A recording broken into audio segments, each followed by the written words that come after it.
السلام علیکم۔ آپ سب کو خوش آمدید۔ کمپلیٹ ناول آن، جس کی قسط نمبر 6 آپ سب کے لیے۔ میسم کے مخاطب کرنے پر ہادی نے اس کی جانب دیکھا جو آس بھری نظروں سے اسی کی جانب دیکھ رہا تھا۔ ہادی نے ہولے سے بائیں آنکھ دبائی، تبھی آن اس کی جانب پلٹی تھی۔ گو ہادی نے حرکت میسم کو دیکھتے ہوئے کی تھی، مگر آن سے خفیہ نہ رہی۔ ہم نہیں، صرف میں۔ تم تو غالباً 20 منٹ سے یہیں بیٹھے ہو۔ ہاں، میں ابھی 5 منٹ پہلے پورا لیکچر اٹینڈ کر کے یہاں آیا ہوں۔ کافی کا ایک مگ پکڑتے ہوئے ہادی نے بڑی شفافی سے جھوٹ بولا تھا۔ انداز میسم کو تپانے والا تھا، جبکہ ہادی کے بول پڑنے پر آن نے ہادی کو سخت نظروں سے گھورا۔ جھوٹا، دل ہی دل میں سے لقب سے نوازا۔ آپ اپنے دوست کو درمیان میں کیوں گھسیٹ رہے ہیں؟ آپ کا یقین کرنے کے لیے مجھے ان محترم کی گواہی کی ضرورت نہیں ہے۔ مجھے آپ پر یقین ہے۔ وہ بس، میں تو ویسے ہی۔ میسم کی طرف موڑتے ہوئے اس نے دھیمی مگر صاف آواز میں کہا، جو ہادی سید کی سماعتوں سے پوشیدہ نہیں رہی تھی۔ آن کے میسم کو فوقیت دینے پر ہادی کی مسکاتی آنکھیں پل میں شعلہ بنی تھیں۔ تو یعنی پچھلے 5 منٹ سے محترمہ مجھے تنگ کر رہی تھیں؟ میسم نے مسکراتے لہجے میں اس سے پوچھا۔ آن نے گردن ترچھی کر کے کنکھیوں سے ہادی کی جانب دیکھا، جس نے اہانت کا شدید احساس ضبط کرنے کی کوشش کرتے ہوئے گرم گرم کافی کا مگ لبوں سے لگا لیا۔ نہیں، اب ایسا بھی نہیں، مجھے واقعی غصہ آ گیا تھا، آن نے قدرے سنجیدگی سے کہا۔ میسم اب پرسکون نظروں سے آن کو دیکھ رہا تھا۔ اچھا چلو آؤ، اب سمجھا دیتا ہوں، نرمی سے کہتے میسم ٹیبل کی طرف بڑھا تو آن بھی نظریں جھکا کر اس کے پیچھے آ گئی، جبکہ ہادی ان چند سیکنڈز میں کافی کا مگ خالی کر چکا تھا۔ آن میسم کے ساتھ والی چیئر پر بیٹھی تو ہادی نے خالی مگ ٹیبل پہ پٹکا۔ اس کا سفید چہرہ اور شفاف ہونٹ اس پل سرخ ہو رہے تھے۔ آن کا دل بے اختیار دھڑکا۔ او بھائی، خیریت تو ہے؟ اتنی سپیڈ، دماغ تو ٹھیک ہے؟ ہادی کا مگ ہاتھ میں لے کر باقاعدہ دیکھتے ہوئے میسم نے کچھ تشویش زدہ انداز میں پوچھا۔ آن نے گڑبڑا کر گردن جھکا لی۔ اسے سمجھ نہیں آ رہی تھی کہ کس طرح اپنے تاثرات چھپائے۔ سب ٹھیک ہے، ہادی نے بیزاری سے کہا اور اٹھ کھڑا ہوا۔ تبھی میسم کے موبائل پر میسیج کی بیپ بجی تھی۔ اس نے نظر موبائل اسکرین پہ ڈالی۔ میں لائبریری جا رہا ہوں، فری ہو کر وہیں آ جانا۔ ہادی نے میسم کو مخاطب کرتے ہوئے ایک اچٹتی نگاہ سر جھکائے بیٹھی آن پر ڈالی۔ وہ اپنے ہاتھوں کی انگلیاں مروڑ رہی تھی۔ یار ہادی، 1 منٹ۔ موبائل میں میسیج پڑھتے ہوئے میسم نے اسے جواب دیا، خود بھی جلدی سے کھڑا ہو گیا۔ ہادی نے سوالیہ نظروں سے اس کی جانب دیکھا۔ یار، حارث کا میسیج آیا، اس کے بھتیجے کو بلڈ کی ضرورت ہے۔ میں نے اسے کہا تھا کہ اس بار بلڈ میں دے دوں گا، سو مجھے جانا پڑتا ہے۔ تم آن کو تھوڑا سا گائیڈ کر دو پلیز۔ ہادی کی جانب جھک کر اس نے قدرے دھیمی آواز میں کہا۔ ہادی نے اسے گھورا۔ کمینے، فری تو ہے تو؟ اس کے شانے پر مکہ جڑتے ہوئے میسم نے اس کی گھوری کا جواب دیا تھا۔ اوکے، ہادی نے احسان کرنے والے انداز میں کہا اور واپس بیٹھ گیا۔ یہ ہادی تمہیں اچھے سے سمجھا دے گا، سو ٹینشن فری ہو کر اس سے پڑھ لو، باقی میں تمہیں آج شام کو سمجھا دوں گا، پرومس۔ لیکن ابھی ہادی سے گزارا کر لو، شاباش۔ تیزی سے بولتا میسم ٹیبل پر پڑا اپنا بیگ کاندھے پر لٹکا چکا تھا۔ موبائل ہاتھ میں لے کر اس نے اپنی بات کے اختتام پر ہک دک بیٹھی آن کی طرف ایک مسکراہٹ اچھالی، پھر پلٹا اور وہاں سے بھاگتا چلا گیا۔ آن نے پوری گردن موڑ کر وہاں سے جاتے میسم کو دیکھا۔ اس کا منہ اس افراتفری پر حقیقتاً کھل چکا تھا۔ بند کر لو، مچھر گھس جائے گا، ہادی نے اس کے سامنے چٹکی بجا کر نہایت سنجیدگی سے کہا۔ آن نے پلٹ کر اپنی جانب متوجہ ہادی کو اس کی کہی گئی بات پہ گھورا۔ آپ تمیز سے بات نہیں کر سکتے کیا؟ آن نے تیکھے پن سے اسے لتاڑا تھا۔ اس کے تلخ انداز پر ہادی نے اپنے ہاتھ کی مٹھیاں بھینچ لیں۔ میں لڑکیوں سے بات ہی نہیں کرتا محترمہ، شکر کرو کہ جیسے بھی صحیح تم سے بات کی ہے۔ اس کے جواب پر آن نے اپنی سیاہ آنکھوں کو حیرت سے پھیلا لیا۔ چھوٹی سی ناک کے نتنے پھولنے لگے۔ ایکسکیوز می، آپ خود کو سمجھتے کیا ہیں؟ کہاں کے پرنس چارمنگ ہیں آپ؟ ٹیبل پر اپنی ہتھیلیاں جما کر پوچھتے ہوئے آن کا لہجہ چٹک گیا۔ اسے ہادی سے زیادہ خود پر غصہ آ رہا تھا، اپنے دلی جذبات پر جو نہ جانے کیوں اس مغرور شہزادے کے لیے بدل سے گئے تھے۔ اسے بھڑکتا دیکھ کر ہادی دل ہی دل میں مسکرایا۔ آن کی سیاہ آنکھوں کا چمکتا رنگ اس پل قاتلانہ تھا۔ میں تم سے کوئی بحث نہیں چاہتا، بک اوپن کرو اور پوچھو کیا پوچھنا ہے۔ اسے مزید تپانے کو ہادی نے اس کی بات یکسر نظر انداز کرتے ہوئے قدرے تحکمانہ انداز میں اسے جواب دیا تھا۔ اس کے شفاف لبوں کے کونوں پر امٹتی دبی دبی مسکراہٹ اس کا دل دھڑکا گئی تھی۔ وہ نگاہ کا زاویہ بدلتے ہوئے اٹھ کھڑی ہوئی۔ مجھے نہیں چاہیے آپ کی ہیلپ، میں خود کر لوں گی، خفگی بھرے انداز میں کہتے ہوئے آن نے ہادی کے سامنے سے بکس اٹھا لیں۔ وہ جانے کے لیے پلٹی تو اس نے جلدی سے اس کی کلائی تھام لی۔ آن کا دل اس کی حرکت پر ایک پل کو رک سا گیا۔ آگے بڑھنا تو محال تھا جیسے۔ سیاہ پلکوں پر لرزش سے اترنے لگی تو آن نے سختی سے آنکھیں میچ لیں۔ واپس بیٹھو، ہادی نے اسے حکم دیا تھا۔ خود کو کمپوز کرتی اس کی جانب پلٹ آئی اور سلگتی نظروں سے اسے گھورا۔ آپ بار بار میرا ہاتھ کیوں پکڑ لیتے ہیں؟ شرم نام کی کوئی چیز نہیں ہے آپ میں؟ اپنی کلائی اس کی گرفت سے چھڑوانے کی کوشش کیے بغیر وہ دھیمی آواز میں اس پر غرائی تھی۔ اس کی بات پر ہادی کو بھی جیسے خیال آیا تھا، فوراً اس کی کلائی چھوڑی۔ مجھے کوئی شوق نہیں ہے تمہارا ہاتھ پکڑنے کا، ویسے جیسا تم سمجھ رہی ہو میں ویسا نہیں ہوں۔ نظریں پھیرتے ہوئے ہادی نے جانے کیوں اسے صفائی دی تھی، اور اس کے کردار کی گواہی تو کافی بار میسم بھی آن کے سامنے دے چکا تھا۔ تو پھر کیسے ہیں آپ، جب دل چاہے کسی بھی لڑکی کا ہاتھ پکڑ لیتے ہیں؟ لڑکیوں کو امپریس کرنے کے لیے لڑکیوں کے ہجوم میں بیٹھ کر گانے گانا شروع کر دیتے ہیں آنکھوں سے۔ وہ اور بھی کچھ بول رہی تھی جب ہادی درمیان میں ہی بول پڑا۔ او ہیلو، یہ تم ہوا کے گھوڑے پر سوار رہتی ہو، اسی لیے زندگی میں شاید پہلی بار میں نے جس لڑکی کا ہاتھ پکڑا ہے وہ تم ہو۔ اور سیکنڈلی، میں لڑکیوں کے ہجوم میں گانا نہیں گاتا، بلکہ جہاں میں گانا گاتا ہوں وہاں لڑکیوں کا ہجوم لگ جاتا ہے۔ It's not my fault. ابھی بھی تم نظر اطراف میں دوڑا کر دیکھ سکتی ہو، پوری کینٹین میں موجود لڑکیوں کی نظر مجھ پر ہے۔ وہ نہیں جانتا تھا کہ مقابل کھڑی چھوٹی سی لڑکی کو اپنی صفائی کیوں دے رہا ہے۔ اس کے بے نیاز تلخ انداز نے تو ہادی سید کو اس سے مروب کیا تھا، وگرنہ اس نے لڑکیوں کو خود پر فدا ہوتے ہی دیکھا تھا۔ ایک منٹ مسٹر ہادی، ماتھے پر نو گرل فرینڈ کا ٹیگ لگا لینا باکرداری نہیں ہے۔ باکرداری کا تعلق حیا سے ہوتا ہے، اور ایک مرد کی حیا یہ کہتی ہے کہ وہ کسی غیر عورت کو نہ چھوئے اور نہ ہی دیکھے۔ اور یہ جو آپ بڑی شان سے سردی میں بھی بازو کوہنیوں تک چڑھائی رکھتے ہیں نا، حیا یہ بھی کہتی ہے مرد بھی اپنا آپ ڈھانپ کر رکھے تاکہ غیر عورت اس کی طرف متوجہ نہ ہو۔ آپ کسی کی طرف متوجہ نہیں ہوتے تو کیا کتنی لڑکیاں تو آپ کی طرف تو متوجہ ہوتی ہیں نا۔ آپ کسی کو نہیں دیکھتے تو کیا کتنی نظریں تو آپ کو دیکھتی ہیں نا۔ سو پلیز اپنے متعلق خوش فہم ہونا چھوڑ دیں۔ باکرداری کا مفہوم گرل فرینڈ رکھنا نہیں ہوتا۔ اپنی بکس سینے سے لگاتے ہوئے وہ چیئر پر بیٹھے ہادی کی آنکھوں میں دیکھتے بولتی چلی گئی، جبکہ وہ اس نئے فلسفے پر کچھ حیران کچھ پریشان رہ گیا۔ ہادی کی شکل اس پل دیکھنے لائق تھی، جبکہ وہ اسے یوں ہی بیٹھا چھوڑ کر وہاں سے نکل گئی۔ اسے جاتا دیکھ کر وہ ہوش میں آیا تھا اور اس کے پیچھے لپکا۔ آن لسن کہتے ہوئے اس کے قریب آ گیا۔ اس کے طرز تخاطب پر آن نے اپنے ہاتھوں کی گرفت بکس پر سخت کر لی۔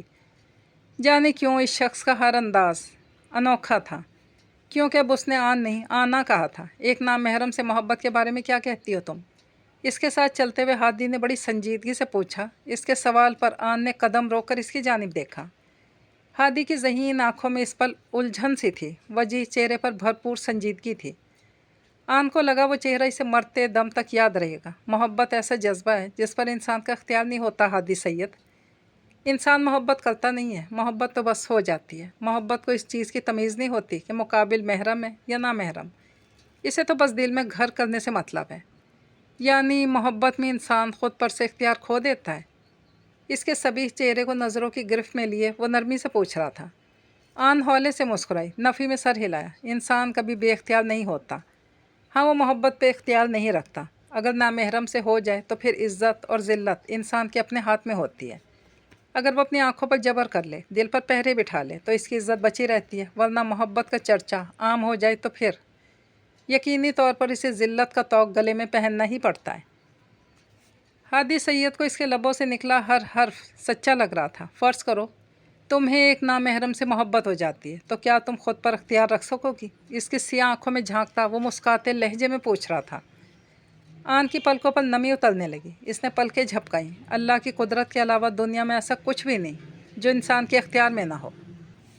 اس میں کر سکنے والی بات ہی کیا ہے؟ میں کر سکتی ہوں، کوئی بھی کر سکتا ہے، بس شرط یہ ہے کہ کرنے کی ہمت ہونی چاہیے، اور وہ ہمت مجھ میں ہے۔ ایک ایک لفظ پر زور دیتے ہوئے آن اپنی لرزتی پلکوں کے برعکس بڑے مضبوط لہجے میں بولی تھی۔ ہادی نے ہولے سے اس بات میں سر ہلایا۔ اور کچھ نہیں بس، اس نے مسکراتے ہوئے کہا۔ آن نے ایک ناقابل فہم نظر اس کے چہرے پر ڈال لی، پھر پلٹی اور چلتی ہوئی لمحہ بلمحہ اس سے دور ہونے لگی۔ وہ مسکراتی نظروں سے اس کی پشت دیکھ رہا تھا۔ میں تمہیں خود پر سے اختیار کھوتے ہوئے دیکھنا چاہتا ہوں آنا، وہ بڑی دھیمی آواز میں بولا تھا۔ لبوں پر ایک گہری مسکراہٹ تھی۔ बीबी जी, दरवाज़ा ना खोलने की आवाज़ के साथ किसी औरत की आवाज़ भी आई थी। हूर ने बंद आंखें खोलकर कमरे के खुले दरवाजे की तरफ देखा। आ जाएं। अपनी भीगी आंखें मसलते हुए हूर ने ऊंची आवाज़ में कहा। दूसरी जानिब मौजूद मुलाजमा दरवाज़ा पूरा खोलकर अंदर आ गई। मुझे बड़े साहब ने भेजा है कि आपको छोटे बाबा के कमरे में पहुंचा दूं। मुलाजमा बड़ी रवानगी से बोली थी। इसकी बात सुनकर हूर का दिल उछलकर हलक में आ गया। इसने गहरा सांस लिया था। आंखों में फिर से पानी जमा होने लगा। एक भूला भटका चेहरा धुंधली आंखों के पर्दे पर लहराने लगा। दिल में दर्द की एक लहर से उठी। अपने नसीब, अपनी किस्मत, अपनी ज़िंदगी पर इस पल शिद्दत से रोना आया था। हूर ने एक नज़र अपने आप पर डाली। मैरून खद्दर के गर्म सूट में इस वक्त वो दुपट्टे के बगैर ही बैठी हुई थी। इसी मुलाजमा ने निकाह से कुछ देर पहले इसे 4-5 रेडीमेड सूट लाकर दिए थे, जिनमें से इसने ये कदरे सादा सा सूट पहन लिया था। चलें बीबी जी। इसे यूं ही गुमसुम बैठा देखकर मुलाजमा दोबारा बोली। हूर ने गायब दिमागी से सर इस बात में हिलाया। पास पड़ा दुपट्टा सर पे लपेटा और बेड से उतरकर सोफे पे रखी तहशुदा गर्म शाल खोलकर शानों पर फैला ली। फिर मुलाजमा के साथ इस कमरे से निकल आई, जिसमें वो पिछले 4 दिनों से क़याम पजीर थी। बेटा, अब आपको मेहदस के साथ ही रहना होगा। वो दिल का बुरा नहीं है, बस हालात वाक़यात ने इसे इस नहज पर पहुंचा दिया कि वो ख़ुद से भी बेजार हो चुका है। सैयद नूर आलम साहब की बात इसे याद आई थी, जो उन्होंने निकाह के बाद इससे कही थी। वो इसे मेहदस के बचपन से लेकर इसकी जवानी तक की सारी दास्तान सुना चुके थे, इस अंदाज में कि हूर को कहीं भी वो शख्स गलत नहीं लगा था। यह अलग बात थी कि उन्होंने मेहदस की ज़िंदगी का अहम बाब सिरे से ही हज़फ कर लिया था। मुझे उम्मीद है आप मुझे मायूस नहीं करेंगी, उसके सर पर हाथ रखते हुए उन्होंने नरमी से कहा था। बदले में हूर के पास इन्हें यकीन दिलाने के सिवा कोई ऑप्शन भी नहीं था। मुलाजमा इसे मेहदस के बेडरूम के दरवाजे पर छोड़कर पलट गई थी। इसका गुस्सा बहुत बुरा है, मैं मानता हूँ, लेकिन मैं ये भी जानता हूँ कि आप इसके गुस्से को ठंडा कर सकती हैं, सिर्फ आप। नूर आलम साहब के अल्फाज याद करती दरवाज़ा खोलकर कमरे के अंदर दाखिल हो गई। मैं ही क्यों? हूर का सवाल गैर मुतवक्के था। वो कमरे में कहीं नहीं था। कमरा अपने मकीन के वजूद से खाली था, क्योंकि आप इसकी बीवी हैं। नूर आलम साहब ने मुस्कुराते हुए कहा था। इनके जवाब पर वह सर झुका गई थी। लफ्ज़ बीवी पर दिल में वीरानियाँ सी फैल गई। वो छोटे छोटे कदम उठाती जहाज़ी साइज़ बेड के करीब आ गई। एक बार घूमकर पूरे कमरे का जायज़ा लिया। कमरे में सजी हर चीज़ मेहदस इब्राहिम के ज़ौक़ का मुँह बोलता सबूत थी। वो एक बार पहले भी यहाँ आ चुकी थी, तब इसने इतराफ़ में इतना गौर नहीं किया था। दीवार में नस्ब, छत को छूती अलमारी की चमकती लकड़ी इसे अपने कमरे की याद दिला गई थी। करोड़ों कमाने वाले इसके बाप के शानदार घर में इसके लिए कोई आसाइश मौजूद नहीं रही थी। वो अपने लब बेदर्दी से काटती बेड पर बैठ गई।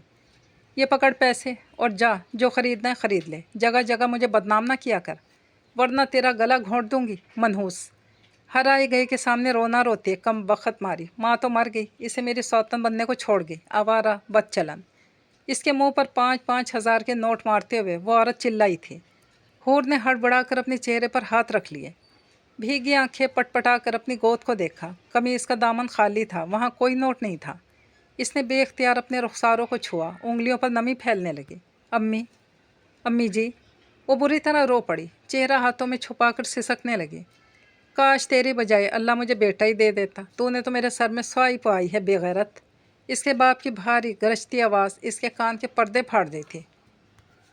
अब इसे अपनी पुश्त पर भारी जूते की ज़रबें महसूस हो रही थी। अम्मा, दर्द बढ़ने लगा। मैं तुमसे मोहब्बत करता हूँ, तुम समझती क्यों नहीं? कानों में सीसा उतारती वो मीठी आवाज़। मुझे नफ़रत है तुमसे, घिन आती है। दफ़ा हो जाओ यहाँ से, चले जाओ। घुटनों से सर निकालती वो रोते हुए चिल्लाई थी। सफ़ेद रंगत में रोने के बायस संदूर सा घुल गया था। हूर ने गहरे सांस लेते हुए इस खाली कमरे को देखा। वहाँ कोई भी नहीं था, ना वो चेहरे, ना ही वो आवाज़ें। अपनी हालत पर एक गहरी सिसकी लेते हुए हूर ने बेड क्राउन से टेक लगा ली। गहरे गहरे सांस लेती अपनी हिचकियों पर काबू पाने की कोशिश कर रही थी कि जब ही कमरे का दरवाज़ा धाड़ से खुलने की आवाज़ आई। वो चौंक कर सीधी हो गई। जल्दी से अपनी भीगी आंखें साफ की और कदरे सिमट कर बैठ गई।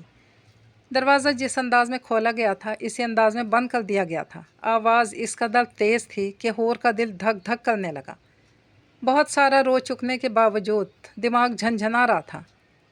गहरी खामोशी में स्विच बटन्स ऑन होने की आवाज़ गूंजी थी। कमरे में फैली नीम तारीकी पल में छटती चली गई। मेहदस ने अंदर आती लाइट्स ऑन कर दी थी। कमरा रोशन होते ही इसकी निगाह बेड के सिरहाने सुकड़ी सिमटी बैठी हूर पर पड़ी। अव्वल तो उसकी तरह चेहरे को सर पर ओढ़ी शाल से ढांपे वो वहशत ज़दा निगाहों से इसी की जानिब देख रही थी। खूबसूरत बादामी आंखों के किनारे सोचकर मोटे हो रहे थे, आंखों में उतरा गुलाल, भीगी पलकें। महदस के अंदर बाहर तूफान सा उमड़ आया। तुम्हारी हिम्मत कैसी हुई मेरे कमरे में घुसने की? और तो और तुम। इसे अपने बेड पर विराजमान देखकर व्हीलचेयर के बाजों पर अपना हाथ मारते हुए बोला नहीं था, दहाड़ा था। हूर ने बेख्तियार अपने दिल पर हाथ रख लिया। शाल के पीछे पीछे लरसते होंठ भींच कर अपने अंदर उमड़ते खौफ पर काबू पाने की भरपूर कोशिश की। उतरो मेरे बेड से, उतरो, वो चिल्लाया। हूर मज़ीद खुद में सिमट गई, लेकिन महदस के हुक्म की तामील नहीं की थी। इसे वहीं जमे देखकर महदस का गुस्सा हद से सिवा होने लगा। तुम्हें समझ में नहीं आ रहा मैं क्या कह रहा हूँ? उतरो मेरे बेड से। हूर ने भर आई हुई नज़रों से इसका चेहरा देखा, जिस पर इस वक्त पथरीले तासुरात थे। इसने हिम्मत करके गर्दन हौले से नफ़ी में हिलाई। मैं नहीं उतरूँगी, इसने कांपती आवाज़ में महदस को जवाब दिया था, जबकि इसके कोरे जवाब पर महदस ने बेयकीन निगाहों से इसकी तरफ देखा। क्यों नहीं उतरोगी तुम? किसकी इजाज़त से आई हो तुम यहाँ? किससे पूछ कर तुम मेरे बेड पर बैठी हो? किस हक़ से? वो बफर रहा था। इसकी बुलंद आवाज़ इश्ताल की लपेटे समेटे हुए थी। यूँ लग रहा था कि वो अभी चेयर से उठेगा और हूर के वजूद को जलाकर खाकस्तर कर डालेगा। मुझे किसी की इजाज़त की ज़रूरत नहीं है, मैं आपकी बीवी हूँ और अब मैं यहीं रहूँगी। शाल के पल्लू मुट्ठियों में दबोचे बड़ी हिम्मत करके जल्दी जल्दी बोल गई। इसके दो बदू जवाब पर महदस की आंखें फैल सी गईं। वो इसकी जुर्रत पर हैरान था। ज़रा सा मुँह खोले कुछ हैरान सा इस छटाक भर की लड़की को देख रहा था। ये तुमसे किसने कहा है? शहादत की उंगली उठाकर हाथ को हिलाता बड़े ज़ब्त से पूछ रहा था। किसी के कहने की क्या ज़रूरत, हमारा निकाह हुआ है, मुझे पता है कि मैं आपकी बीवी हूँ। आंखें पटपटाते हुए फ़ौरन बोली थी। आधा चेहरा हनूस छुपा हुआ था। महदस का दिल चाहा मुकाबिल बैठी लड़की को कहीं गायब कर दे। इसकी दीदा दलेरी से हज़म नहीं हो रही थी। मैं पूछ रहा हूँ तुम्हें किस अजीम इंसान ने कहा है कि तुम यहाँ मेरे कमरे में रहो? वो एक एक लफ्ज़ पर ज़ोर देकर बोल रहा था। ये काफ़ी अरसे बाद हो रहा था वो किसी से इस तरह बहस कर रहा था। वो नूर आलम अंकल ने। हूर ने निगाह झुकाकर बड़ी शराफत से कहा। इसका जवाब महदस की तवक्को के ऐन मुताबिक था। जवाब सुनकर इसने अपने दांत भींच लिए। ये मेरा कमरा है, तुम्हारे नूर आलम अंकल का नहीं। निकलो यहाँ से। दरवाजे की तरफ हाथ से इशारा करता वो चीखा। हूर ने बेबसी से इसकी जानिब देखा। देखिए प्लीज़। वो कुछ कहना चाहती थी, फिर से चिल्लाया, आउट। इसकी बुलंद आवाज़ पर वो कांप उठी। चेहरे पर रखे शाल के पल्लू को मजबूती से मुट्ठी में जकड़ा। फिर नज़र उठाकर महदस की कहर बरसाती आंखों में देखा। मैं नहीं जाऊंगी, यहीं रहूंगी, जो करना है कर लें। इसके हुक्म की नफ़ी करती वो बड़ी बेखौफी से बोली। वो समझ चुकी थी कि मुकाबिल नर्म लहजे का गाहक नहीं है, जबकि इसका निडर अंदाज महदस इब्राहिम के दिल की धड़कन तेज़ कर गया था। शरियानों में दौड़ते खून की गर्दिश तेज़ तर होने लगी। तुम्हारी हिम्मत कैसी हुई मेरे कमरे में घुसने की? फिर वो लब भींचते हुए इसने व्हील चेयर का रुख मोड़ लिया। हूर समझ गई कि अब वो सैयद नूर आलम साहब के पास जाएगा। आप इस टाइम क्यों तमाशा लगा रहे हैं? रहना तो मुझे यहीं है, मैं आपको कुछ नहीं कह रही, बस यहीं अपनी साइड पर रहूँगी। आप प्लीज़ इस वक्त अंकल को डिस्टर्ब मत करें। बेड से उतरते हुए वो इसके पीछे बढ़ते हुए बोली, जिसकी व्हील चेयर दरवाजे के करीब पहुँच चुकी थी। हूर की बात पर महदस के ज़ब्त का दामन छोड़ने लगा। अपने मशवरे और मेरे दादा के लिए अपनी फ़िक्र अपने पास ही रखो। बिना इसकी तरफ पलटे वो सद महरी से बोला। हूर का सर दुखने लगा। इसे इस वक्त वो कोई छोटा बच्चा लग रहा था जो बस हर सूरत अपने नापसंदीदा खिलौने को अपनी नज़रों से दूर कर देना चाहता था। आप क्यों नहीं समझ रहे? देखिए मिस्टर हदीस, आप वट वो लफ्ज़ हदीस सुनकर शदीद हैरत से बोला था, जबकि रवानगी से बोलती हूर को इसके टोकने पर अपनी ज़ुबान को ब्रेक लगाना पड़ी। अपने मुंह से निकले लफ्ज़ पर इसने शर्मिंदगी से अपनी आंखें मींच लीं।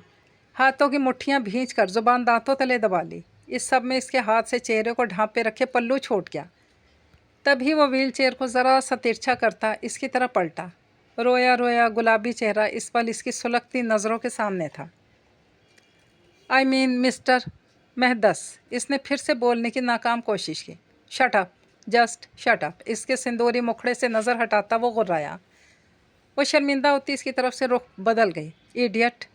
गुस्से से बुड़बुड़ाता वो कमरे से बाहर निकल गया, जबकि हूर ने गहरा सांस लिया। दुखते सर को हाथों से मसलते वो वापस बेड पर आ गई। इसे शिद्दत से एहसास हो रहा था कि वो एक मुसीबत से जान बचाकर दूसरे वबाल में फंस चुकी है। आंसू फिर से आंखों में जमा होने लगे। कुड़ती किलसती तकिए में मुंह देकर लेट गई। भाड़ में जाए सब। आंखें बंद करने से पहले वो बुड़बुड़ाई थी,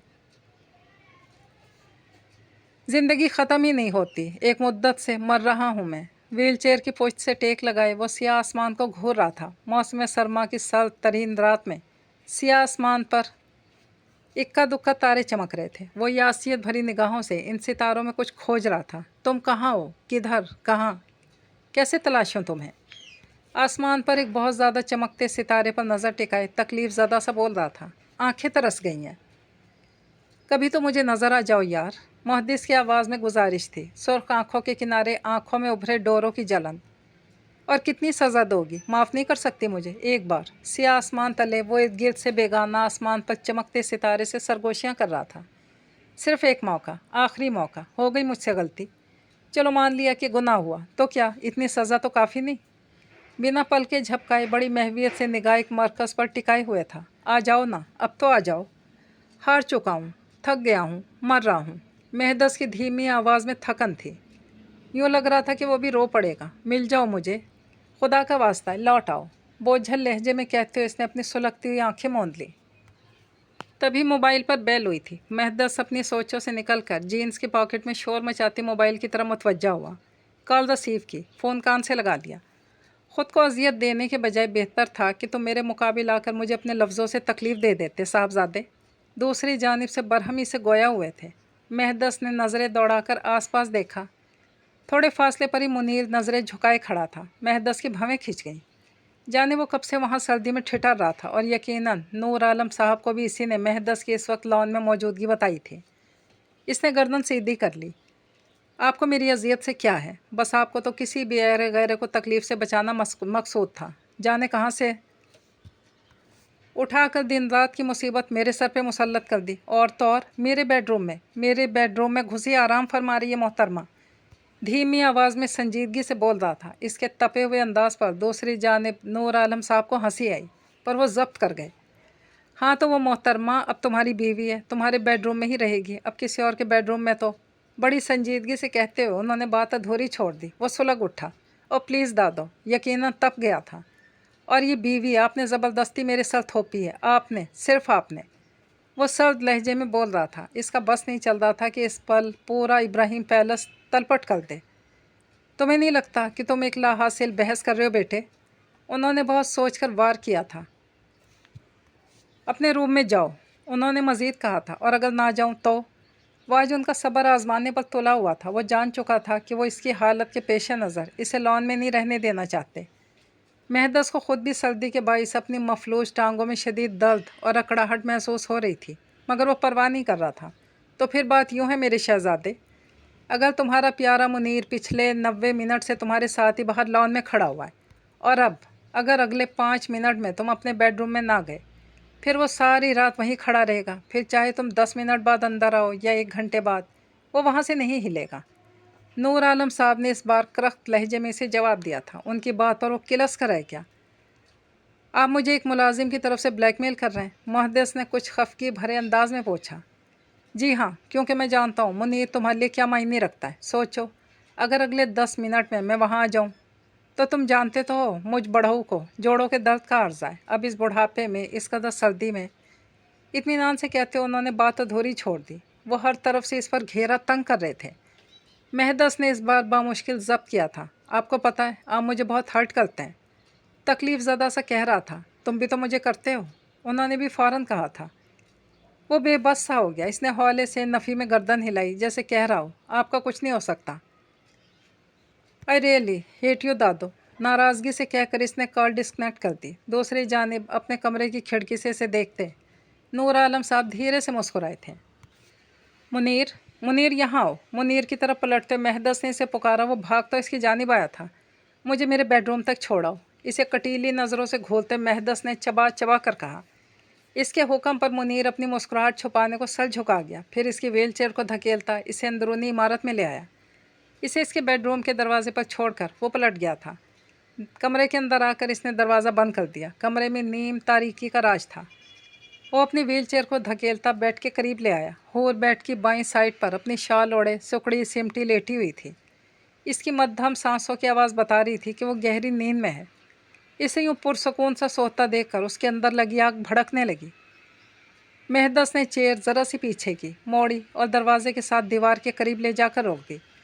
स्विच बोर्ड पर हाथ मारकर कमरे की कुछ लाइट्स ऑन कर ली। एक बार फिर बेड पर सोई हूर की जानिब देखा। कुछ देर यूं ही इसे घूरता रहा, फिर कुछ सोचकर इसकी लहू रंग आंखों में इत्मीनान सा उतर आया।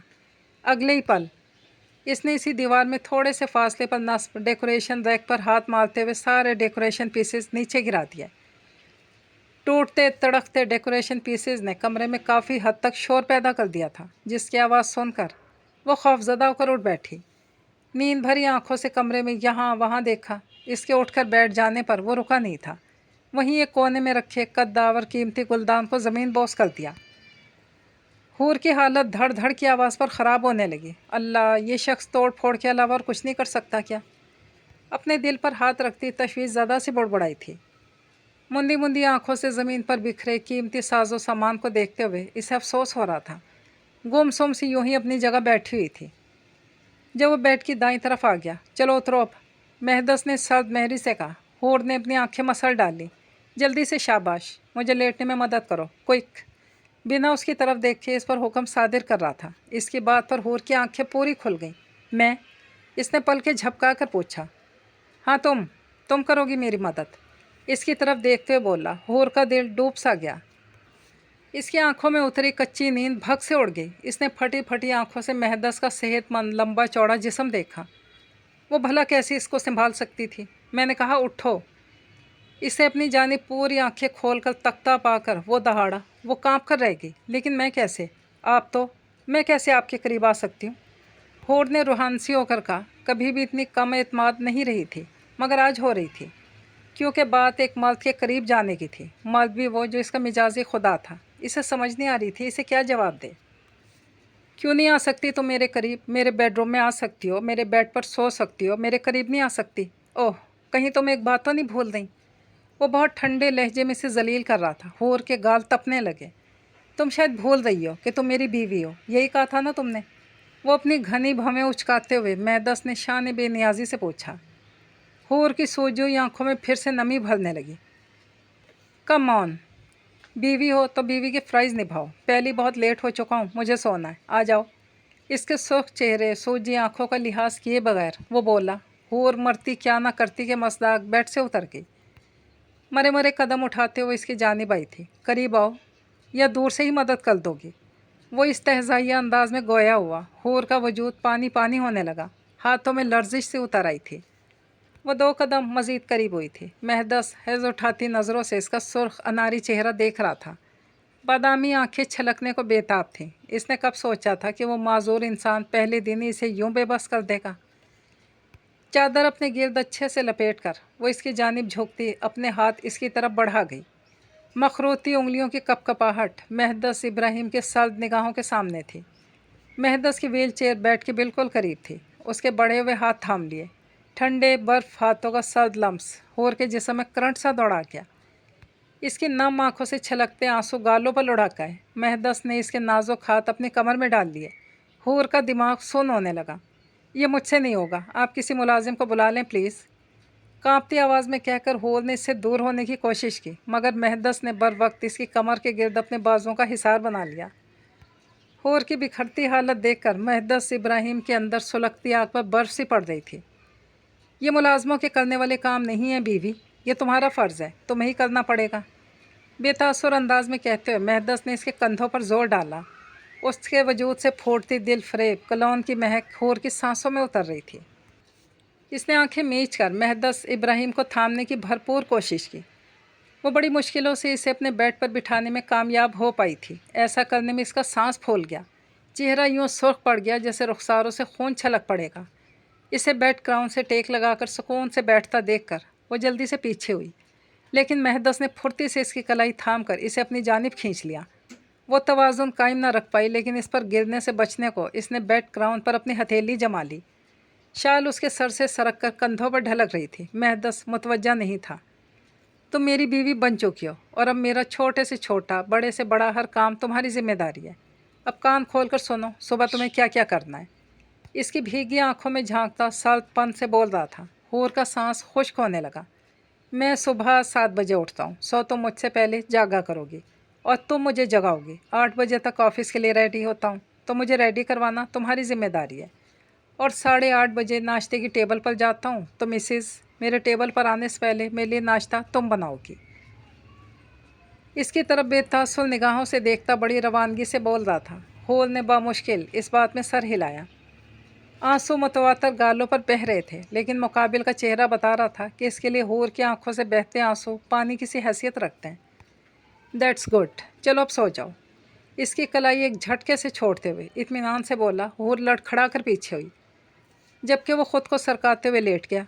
लाइट्स ऑफ कर दो, मेहदस ने इसे यूँ मुखातिब किया जैसे दोनों का बहुत पुराना नाता हो। हूर ने अपने दांत पीसते हुए लाइट्स ऑफ की थी, फिर मरे मरे कदम उठाती बेड की दूसरी साइड पर आ गई। कुशन सर के नीचे निकालते टिकाती वो लेट गई। आंसू की रफ्तार में इजाफा हो चुका था। जल्दी जल्दी सीढ़ियाँ फलांगते वो छत से नीचे आते किचन में घुसी थी। चाचू का तो दूर दूर तक कोई अता पता नहीं, पिछली सड़क तो सुनसान पड़ी है। अम्मा बहुत देर हो गई है, आप चाचू को कॉल कर लेना। अगर यही हाल रहा तो मेरा पेपर तो मिस हो जाएगा। वो इशरत जहाँ की पुश्त पर जाकर धीमी आवाज़ में बोली, जो उसके लिए पराठा सेक रही थी। पहले रोटी तो खा ले,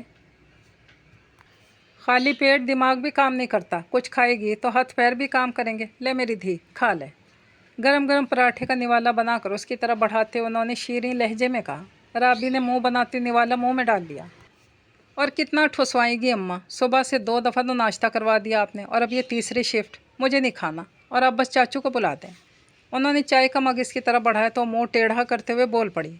इशरत जहां ने ताज्जुब से गर्दन हिलाई। यूनिफॉर्म की नीली शर्ट और सफ़ेद शलवार दुपट्टे में मलबूस इसका पुरकशिश चेहरा मेकअप से मुबर्रा धुला धुलाया था। सुनहरी बालों की ढीली ढाली पौनी किए वो हाथ में ज्योमेट्री बॉक्स पकड़े अपने चचा के इंतज़ार में थी। आ जाता है तो इत्मीनान रख, और ख़बरदार अब छत पे ना जाना। अगर तेरे चाचे नहीं हो दिन दहाड़े तुझे छत पे देख लिया ना तो बस फिर दे आई तो पर्चा। वो अपने हाथ को हिलाते हुए सरगोशियाना अंदाज में बोली थी। आवाज़ बेहद धीमी थी।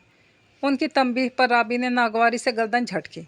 मैं कौन सा शौकिया जा रही हूँ अम्मा, अब पिछली सड़क छत से नज़र आती है तो इसमें मेरा क्या कसूर है। हाँ तो पिछली सड़क से होकर वो घर ही आएगा ना, इधर ही बैठकर इंतज़ार कर ले। राबी ने बेजार से होकर गर्दन हिलाई। यूँ ही इंतज़ार करते करते मज़ीद 15 मिनट गुजर गए। सलमान साहब यानी कि राबी के चचा नहीं आए थे। आज राबी का आखिरी पेपर था। शुरू के पेपर्स में इसे स्कूल ले जाने के लिए वो वक्त पर आते रहे थे, लेकिन पिछले 2 पेपर्स में वो तपे तपे से बिल्कुल वक्त पर ही पहुँचे थे, और नतीजा वो हमेशा लेट पहुँचती थी। अम्मा मुझे नहीं लगता कि चाचू आएंगे, आप मुझे रिक्शा में बिठा दें प्लीज़, वरना बहुत देर हो जाएगी। राबी ठीक कह रही है अम्मा, सलमान की कॉल आई है अभी, वो कह रहे हैं इन्हें कोई ज़रूरी काम है, आज नहीं आ पाएंगे। इससे कहें कि ख़ुद ही चली जाए। इशरत जहाँ के कुछ बोलने से पहले सलमा चची लठमार अंदाज में कहकर चली गई। राबी चुपचाप इन्हें देखती रही, जो अपनी बात कहकर वहाँ रुकी नहीं थी। लो, ये है करने वाली बात। बच्ची का पर्चा है और इसे ज़रूरी कामों की पड़ी है ना। वैसे तो वो डेरे पर बैठा हर वक्त हुक्का पीता रहता है, अब कौन से ज़रूरी काम याद आ गए इसे। अपनी चादर सर पर जमाती इशरत जहाँ कुछ नाराज़गी से बोली। उनकी धीमी मगर सख्त आवाज़ सलमा चची के कानों में जा पड़ी थी। लो अम्मा, पड़ गया होगा कोई काम, और हमारा ज़िम्मा थोड़ी है कि इस नवाबन की खातिर अपना आराम सुकून सब बर्बाद कर दें। जिनके औलाद हैं वो उठाए ज़िम्मेदारी, हमारे तो अपने ही बड़े काम हैं। वो अपने बच्चों की शरारतों से आजिज़ वो सारा गुस्सा उसी पे निकाल गई। राबी दांत भींचती रह गई, जबकि इशरत जहाँ ने अफसरदा से होकर गर्दन झटकी। वो इसीलिए मलिक गाह से बाहर निकल आई। ये कहाँ ले जा रही हैं? मुझे नहीं जाना फुप्पो के घर। वो इसका साथ थामे से साथ वाले घर में लेकर घुसी तो राबी जल्दी से बोली, अम्मा रुकें, मुझे पहले ही देर हो रही है। वो हकीकतन रोने वाली हो चुकी थी। बड़ा सा सहन पार करती इशरत जहाँ ने अपनी बेटी को पुकारा, नुसरत, नुसरत धी। उनकी आवाज़ सुनकर बरामदे से भारी पर्दा सरकाकर असीद बरामद हुआ था। राबी ने तिल मिलाते अपनी कलाई पर बंधी घड़ी में वक्त देखा। उसने अपनी कलाई पर बंधी घड़ी में वक्त देखा। इसकी दोपहर की शिफ्ट थी और पेपर शुरू होने में महज 10 मिनट बाकी थे। असीर पुत्र, यहाँ ये बहन को स्कूल छोड़ कर आ, इसका आखिरी पर्चा है। तेरा मामू पता नहीं कहाँ रह गया, वरना मैं तुझे कभी ना कहती। जा जल्दी कर। इसका कंधा थपकते इशरत जहाँ ने उजलत में कहा। राबी का दिल बेचैन सा होने लगा। असीद ने बगौर राबी की जानिब देखा। वह काफ़ी हद तक बेजार लग रही थी। अच्छा आप अंदर चलें, मैं छोड़ आता हूँ। ان کے نحیف ہاتھوں کو نرمی سے سہلاتا بڑی فرما برداری سے بولا تھا، پھر ایک سرسری نظر رابی پر ڈال کر صحن میں دروازے کے قریب کھڑی بائک کی طرف بڑھ گیا۔ اماں، وہ دبی دبی آواز میں چیخی، لیکن عشرت جہاں پر کوئی اثر نہیں ہوا تھا۔ چلو اسید، اب یہ اسید تجھے چھوڑ کر آئے گا، یہ موٹر پر تو ویسے بھی راستہ جلدی ختم ہو جاتا ہے، جا میری دھی، اور پرچہ دھیان سے کر کے آنا۔ وہ اپنی دھن میں بڑی سادگی سے بول رہی تھی۔ اماں، آپ نے اسے کیوں کہا؟ آپ کو پتہ ہے نا، پھپھو کو تو ویسے ہی مجھ سے مسئلہ ہے۔ ارے اماں، آپ آج کیسے آنا ہو گیا؟ نصرت پھپھو کی مسکاتی آواز پر رابی نے گردن موڑ کر برآمدے کی جانب دیکھا۔ سلام پھپھو، رابی نے جھٹ سلام کیا، تبھی اسید کی بائک سٹارٹ ہونے کی آواز آئی تھی۔ نصرت پھپھو نے ناک چڑھا کر بامشکل اس کے سلام کا ادھورا جواب دیا تھا۔ تو جا۔ عشرت جہاں نے اسے ذرا سا دھکیلا تو وہ چادر صحیح کرتی باہر کی طرف بھاگی۔ اسے کہاں بھیج رہی ہیں آپ؟ اسید لے کر جا رہا ہے کیا؟ رابی کو اپنے پیچھے نصرت پھپھو کی کھوجتی ہوئی آواز سنائی دی، انسنی کرتی گھر سے باہر آ گئی۔ وہ بائک سٹارٹ کی اسی کا منتظر تھا۔ رابی نے ہچکچاہٹ بھری نگاہ اسید پر ڈالی، خود کو ڈانٹتی ڈپٹتی اس کے پیچھے تھوڑا سا فاصلہ رکھ کر بیٹھ گئی۔ اسید کے شانے پر ہاتھ رکھنے کے بجائے اس نے پیچھے سے سٹینڈ پر ہاتھ رکھ لیا۔ اب چلیں بھی؟ اسے یوں ہی گردن ترچھی کیے کھڑا دیکھ رابی نے تپ کر کہا، تم بیٹھ گئی ہو بس؟ اسید نے کچھ حیرانگی سے پوچھا۔ ہاں۔ آپ چلیں اب؟ آہستگی سے کہا۔ اسید نے بائک کو کک لگائی اور ایک جھٹکے سے آگے بڑھا دی۔ رابی اس سے ٹکراتے ٹکراتے بچی تھی۔ تم صحیح ہو کر نہیں بیٹھ سکتی؟ اسے یوں ہی خود سے فاصلہ رکھے بیٹھے دیکھ کر اسید نے سنجیدگی سے کہا۔ رابی جو چلتی سڑک پر نگاہ جمائے ہوئے تھی، اس کے سوال پر اس کی گردن کی طرف دیکھا۔ کانوں سے نیچے تک چھوٹے چھوٹے سیاہ بالوں سے ڈھکا سر، سفید گردن سے چپکی مردانہ چین جو اس کے سینے پر جھولتی تھی۔ رابی کو یاد آیا کہ اس رات کرن نے اسی چین کو چھوا تھا۔ اس کی آنکھوں میں نفرت سی پھیلنے لگی۔ تم سے پوچھ رہا ہوں۔ رابی کی طرف سے خاموشی پا کر وہ چڑچڑے پن سے بولا، صحیح سے بیٹھی ہوں۔ اس کی پشت سے نظر ہٹاتے ہوئے رابی نے سرد لہجے میں جواب دیا، ہاں جتنے اچھے سے تم بیٹھی ہو نا، بس ایک جمپ آنے کی دیر ہے، اگلے پل تم روڈ پر بیٹھی ہوگی۔ اسید کا انداز کافی سخت تھا۔ رابی منہ میں بڑبڑائی، اپنی ایگو سائڈ پر رکھو میڈم اور مجھے پکڑ لو۔ یہاں کے روڈز تو ویسے ہی بس اللہ یاد آ جاتا ہے انسان کو، اس لیے اگر اس عمر میں اللہ کے پاس نہیں جانا تو قریب ہو کر بیٹھو، قدر نرمی سے کہتے ہوئے اسید نے بائک ایک سائڈ پر روک دی۔ میں جیسے بیٹھی ہوں نا، مجھے ویسے بیٹھا رہنے دو پلیز، آپ بائک چلائیں۔ اپنے آپ میں مزید سمٹتے ہوئے رابی نے تڑک کر کہا۔ اس کے لٹھ مار جواب پر اسید کا پارا ہائی ہونے لگا۔ تمہارے ساتھ مسئلہ کیا ہے؟ مجھے اچھوت کی بیماری ہے یا مجھ میں کانٹے لگے ہیں؟ سیدھی طرح مجھے پکڑ کر بیٹھو ورنہ جاتی پھرو پھر خود ہی۔ بنا کوئی لحاظ مروت رکھے دو ٹوک انداز میں بولا۔ رابی کی حالت خراب ہونے لگی۔ اسید میں پہلے ہی لیٹ ہو چکی ہوں پلیز، کچھ سنجیدہ پریشان زدہ آواز میں کہا۔ اسید کو اس کے لبوں سے نکلنے والے لفظوں میں سے اپنا نام حسین ترین لگا تھا۔ اس نے پلٹ کر رابی کی طرف دیکھا۔ کیا تم ماموں کے ساتھ بھی ایسی بیٹھتی ہو؟ نہیں نا، ان کے تو کمر میں ہاتھ ڈال کر چپک کر بیٹھتی ہو، چاچو دھیان سے پلیز، چاچو یہ چاچو وہ، ان کو تو ہدایات دیتی رہتی ہو، اور اب میرے ساتھ تم ایسے بیہیو کر رہی ہو جیسے میں نارمل نہیں ہوں۔ پلیز یار، مجھے فیل مت کرواؤ کہ تم اب نارمل ہو یا کہ میں پاگل ہوں۔ جیسے ماموں کے ساتھ بیٹھتی ہو نا، ویسے ہی بیٹھو، کہیں گر پڑ گئی تو نانوں نے تو مجھے سولی پر چڑھا دینا۔ وہ بڑے فرینکلی انداز میں روانگی سے بولتا چلا گیا، بولتے ہوئے اس کی لمبی گردن میں ابھرتی معدوم ہوتی گلٹی رابی کی نگاہوں کا مرکز تھی۔ اس کے دل کی دھڑکنیں معدوم ہونے لگیں۔ اگر میں انہیں حق کر کے بیٹھتی ہوں تو میرے چاچو ہیں، بڑا ضبط کر کے بول لی تھی، تو میں بھی کوئی غیر نہیں ہوں، تمہارا کزن ہوں۔ اس نے جتاتے ہوئے لہجے میں کہا، کزن کچھ نہیں ہوتا، نامحرم ہوتا ہے، اور نامحرم کو چھونا گناہ ہوتا ہے۔ رابی نے پلکیں جھکاتے ہوئے سادگی سے کہا۔ اس کے جواب پر اکرما چونک گیا، پوری گردن موڑ کر اس کی جانب دیکھا۔ اب چلیں؟ رابی نے نظر اٹھا کر پوچھا۔ اسید کو اس کی آنکھوں میں چمکتی نمی نیلگوں سمندر جیسی دلکش لگی تھی۔ اوکے فائن، سیدھا ہوتے بولتے اسید نے بائک کو کک لگائی، پھر بائک کو فل سپیڈ سے بھگاتا وہ رابی کو محسوس کروا گیا کہ وہ ہواؤں میں اڑ رہی ہے۔ اس نے ڈر کر اسید کے کندھے پر ہاتھ رکھ لیا۔ وہ بنا پرواہ کیے سڑکیں ناپتا رہا۔ خوف سے آنکھیں میچتے ہوئے رابی نے اپنا سر اس کے کندھے پر رکھے اپنے ہاتھ پر ٹکا لیا تھا۔ اگلے 2 منٹوں میں بائک ایک جھٹکے سے رکی تھی۔ اترو، اس نے کہا۔ رابی نے آنکھیں کھول کر سامنے دیکھا۔ اسکول کی بلڈنگ اس کی نگاہوں کے سامنے تھی۔ وہ جلدی سے بائک سے اتر گئی اور اپنی آنکھیں رگڑ ڈالیں جن میں پانی تھا۔ آپ بہت ہی برے ہیں، اسے خونخوار بھیگی نگاہوں سے دیکھتی دبا دبا سا چیخی۔ اس کا غصے اور شرم سے سرخ ہوتا چہرہ دیکھ کر وہ ہولے سے مسکرایا۔ لیکن تم بہت ہی اچھی ہو، یہ مجھے آج پتہ چلا، اسید نے مسکراتی آواز میں کہا۔ رابی اپنے دھڑ دھڑ کرتے دل پر ہاتھ رکھتے ہوئے اسکول کے گیٹ کی جانب بھاگی۔ اسید چمکتی نگاہوں سے اس کا چادر میں چھپا نازک سراپا دیکھتا رہا، اور بہت پیاری بھی۔ اس کی بھیگی پلکوں کی بابت سوچتا وہ ہولے سے بڑبڑایا، پھر بائک موڑتا واپسی کے راستے پر بائک بھگانے لگا۔ آج وہ چھوٹی سی لڑکی اس کے لیے سوچ کا نیا در وا کر گئی تھی۔ وہ آنکھیں موندے بے جان سی بیڈ پر پڑی ہوئی تھی،